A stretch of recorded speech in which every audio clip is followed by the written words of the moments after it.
It was just another shift at the hospital. My name's Eliza Bennett, a 40-year-old ER nurse who's seen it all. I like my job, even though it's tough sometimes. The hospital's short on specialists, so I often pull double duty, working in the ER and wherever else I'm needed. Tonight, I was in the ER, same as always. My husband, Michael? Well, he's been busy building his political career, working as an assistant to the mayor. We don't talk much about my work. He's not too interested. We've been living our separate lives under the same roof, each absorbed in our own worlds. We never had kids. I wanted them for a long time, but it just didn't happen.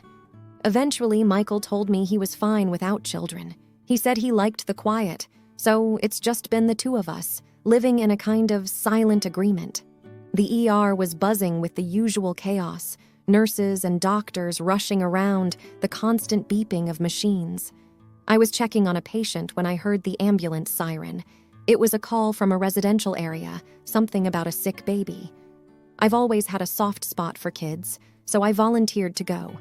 My colleague, John, was driving the ambulance. He's a good guy, always has a joker ready to lighten the mood. We've worked together for years. Ready for another adventure, Elisa? John asked as we hopped into the ambulance. Always, I replied with a half smile. We chatted about trivial things on the way, the weather, a new restaurant in town. It was a way to keep the tension at bay, to stay calm before facing whatever awaited us. The address led us to a fancy neighborhood, the kind where each house looked like it could be on a postcard. John whistled as we pulled up to a large, well-lit house. Someone's doing well for themselves, he commented. I just nodded, grabbing my medical bag. We were met at the door by a young woman, probably in her early 20s. She was holding a baby, and I could see the worry etched on her face. Please, help my baby. He's got a fever, and he won't stop crying, she pleaded, her voice cracking with emotion.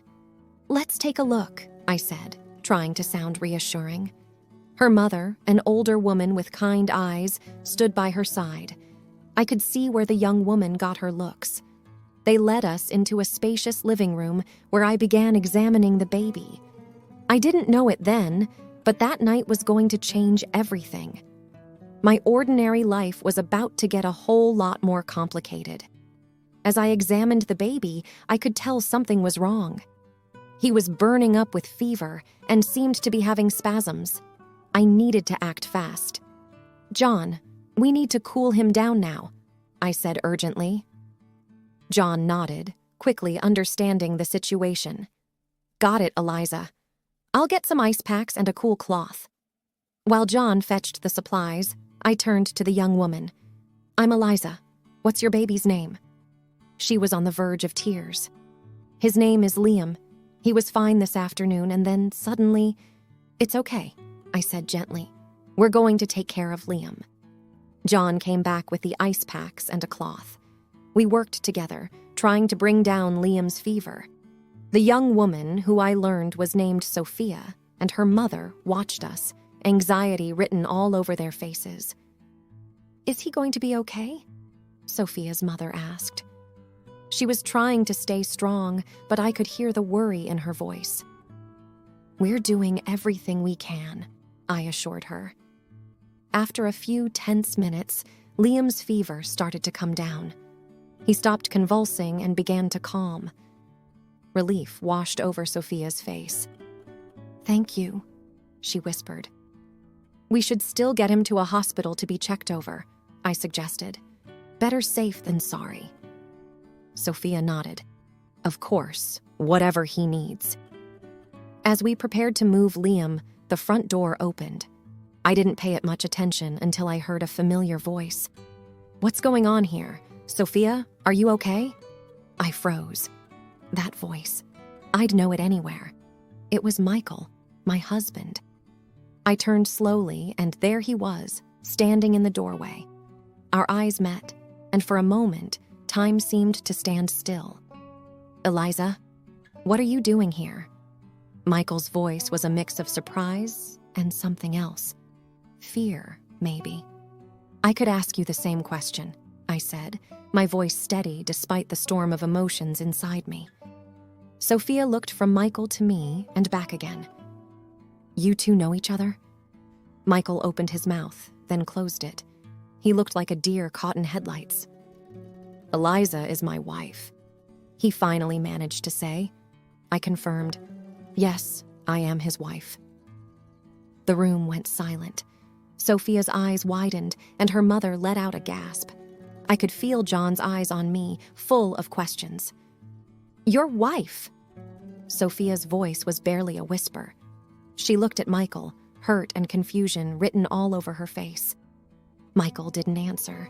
He just stood there, looking like he wished the ground would swallow him up. In that moment, I realized my ordinary life was over. Everything had changed, and there was no going back. The room was thick with tension.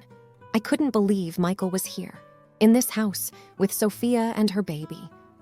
I felt like I was in some kind of bad dream. Sophia was the first to break the silence. Michael, why is she calling you her husband? Michael finally spoke, his voice barely above a whisper. Sophia, I can explain. Explain? Sophia's voice rose. Explain why my baby's nurse is claiming to be your wife. I could feel everyone's eyes on me, waiting for my response. I took a deep breath. Because I am his wife. We've been married for 10 years. Sophia's face crumpled. But you told me you were divorced. Michael ran a hand through his hair, looking desperate. I know, and I'm sorry. I was going to tell you, You just what? Sophia's mother cut in, her voice sharp. Lied to my daughter, to us. John, who had been silent until now, spoke up. Maybe we should give you some space to talk this out. I nodded, grateful for his intervention. Yes, we should go. Liam's stable, but he still needs to be seen at the hospital. As John and I started to move Liam's carrier, the front door opened again. Another surprise. This time, an older man walked in. I recognized him immediately. Mayor Thomas Harrington, Michael's boss. What's all this commotion? The mayor asked, looking around the room. Sophia rushed to him. Dad, this is complicated. The mayor's eyes landed on Michael. Michael, what's going on? Before Michael could respond, Sophia blurted out, Michael's married, Dad, and he lied to me about it. The mayor's expression turned from confusion to anger. Married? Is this true, Michael? Michael nodded, unable to meet the mayor's gaze. Yes, sir, it's true. I could see the wheels turning in the mayor's head. And you're his wife? He asked, looking at me. Yes, I am, I confirmed. The mayor shook his head. I can't believe this. Michael, you've been working for me for over a year, and I had no idea. Michael tried to say something, but the mayor held up a hand to stop him. Save it. I need some time to process this. Sophia was crying now, her mother comforting her. The mayor looked at his daughter and granddaughter with a mixture of sadness and anger. I felt like I was watching everything from a distance. This was my life falling apart, but it felt like a scene from a TV show. As John and I finally left the house with Liam, I couldn't help but glance back. Michael was standing there looking lost. Part of me felt sorry for him, but another part of me was angry, so very angry. I had no idea what was going to happen next. All I knew was that my ordinary life was gone, replaced by something much messier and more complicated. After dropping Liam off at the hospital and making sure he was in good hands, I couldn't stop thinking about everything that had happened. I needed answers. I needed to talk to Michael. I drove home, my mind racing. When I got there, Michael's car was in the driveway. I took a deep breath and went inside. Michael was sitting at the kitchen table, looking like he hadn't moved since he got home. He looked up when I came in, his expression a mix of guilt and fear. Eliza, He started, but trailed off. I sat down across from him. I want to know everything, Michael. How long has this been going on? Why did you lie to her? To me? Michael took a deep breath. It started a year ago, at a work event. I met Sophia and we hit it off. I know I should have told her the truth, but I saw an opportunity. Opportunity? I couldn't hide the hurt in my voice. With her being the mayor's daughter, I thought... He paused, struggling to find the words. I thought it could help my career. I felt like I'd been punched in the stomach. So, our marriage, our life together, it meant nothing to you? It's not like that, Eliza. I do care about you, but I felt stuck. I thought I needed more. And a baby. Did you plan that too? My voice was rising now, anger mixing with the hurt. No, that was an accident. But when Sophia told me, I thought maybe it could all work out. I could have this new life. A new life? I couldn't believe what I was hearing. And what about our life? What about me? Michael looked down, unable to meet my eyes. I don't know. I thought maybe we could get a divorce, and it would be better for both of us. So, you were just going to leave me? After 10 years? I was going to talk to you about it. I just needed to figure things out first. I shook my head, feeling a mix of sadness and disbelief. You were going to leave me and marry her, weren't you? Michael didn't answer, but he didn't need to. I knew the truth. I can't believe this, I said, my voice barely above a whisper. I can't believe you would do this to me. I'm sorry, Eliza. I never meant to hurt you. Sorry doesn't fix this, Michael. You've lied to me, to Sophia, to everyone, and now everything's falling apart. Michael looked like he wanted to say more, but I stood up. I need some time to think, to figure out what I'm going to do.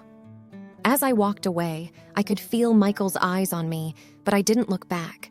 My mind was a whirlwind of emotions, but one thing was clear. Everything had changed, and there was no going back. The next few days were a blur. I went to work, but my mind was elsewhere. Michael tried to talk to me, but I couldn't deal with it. Not yet. Then, one evening, I found myself at Sophia's doorstep. I needed to talk to her, to understand her side of the story. I rang the bell, and after a moment, she opened the door. Eliza? Sophia looked surprised to see me. I think we need to talk, I said. She hesitated, but then nodded, stepping aside to let me in. We sat down in her living room, an awkward silence hanging in the air. Why are you here? Sophia finally asked. I want to understand. What did Michael tell you about us? Sophia took a deep breath. He said he was divorced, that he'd been single for a while. I had no idea about you until you showed up that night. I nodded, feeling a pang of sadness. And the baby? Liam? She looked down, tears welling in her eyes. He was a surprise. Michael said we could be a family, that he wanted to be there for us. I believed him. I could hear the pain in her voice, and despite everything, I felt sorry for her. I'm sorry, Sophia. I'm sorry he lied to both of us. She wiped her eyes. I'm sorry, too. I never wanted to be part of something like this. We sat in silence for a moment, the weight of the situation pressing down on us. Did you love him? I asked, not sure if I wanted to know the answer. Sophia looked up, her expression sad. I thought I did. But now, I don't know what to believe. He lied about everything.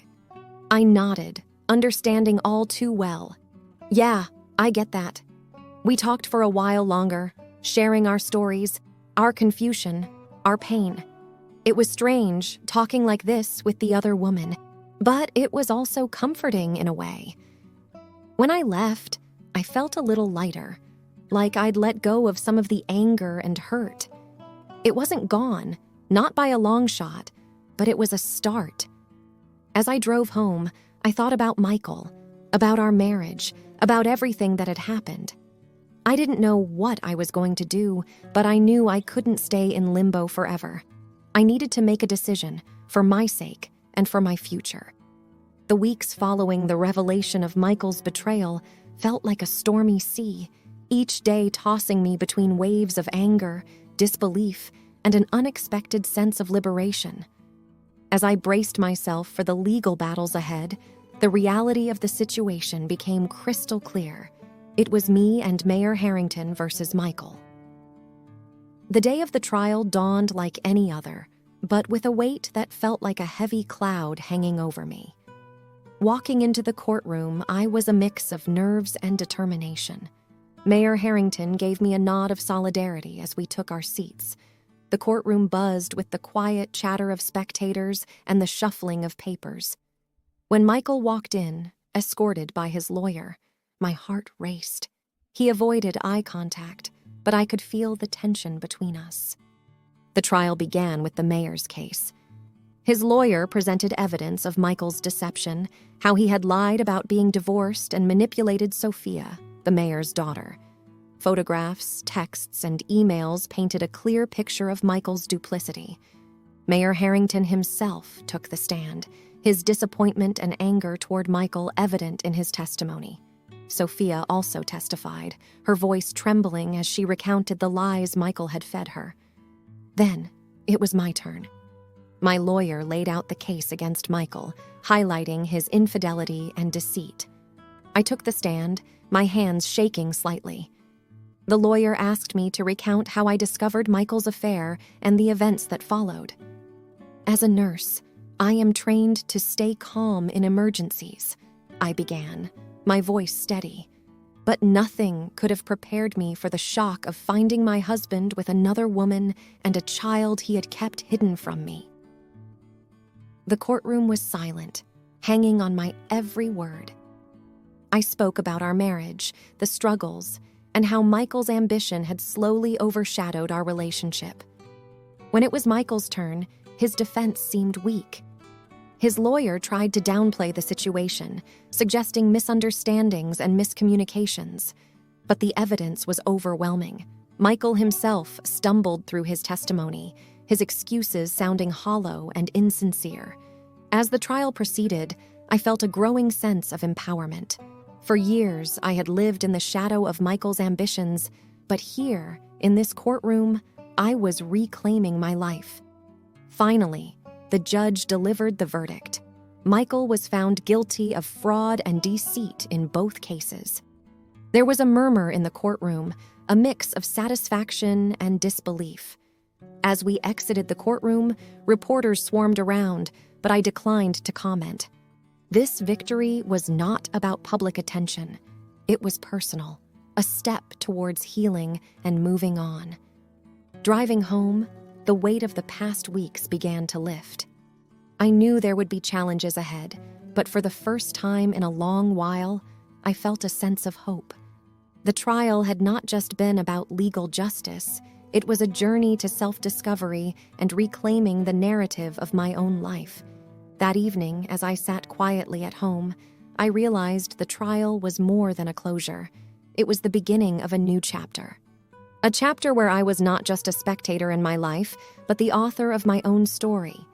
The trial was over, but its ripples were still felt in every corner of my life. The legal victory was clear, but the emotional landscape was more complicated. I had won, but at what cost? The weeks following the trial were a blur. I threw myself into work, finding solace in the routine of my shifts at the hospital. It was during one of these shifts that I ran into Sophia, the mayor's daughter, in the hospital corridor.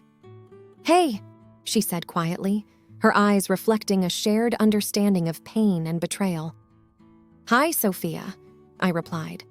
"How are you holding up?" "It's been tough," she admitted, cradling her baby in her arms.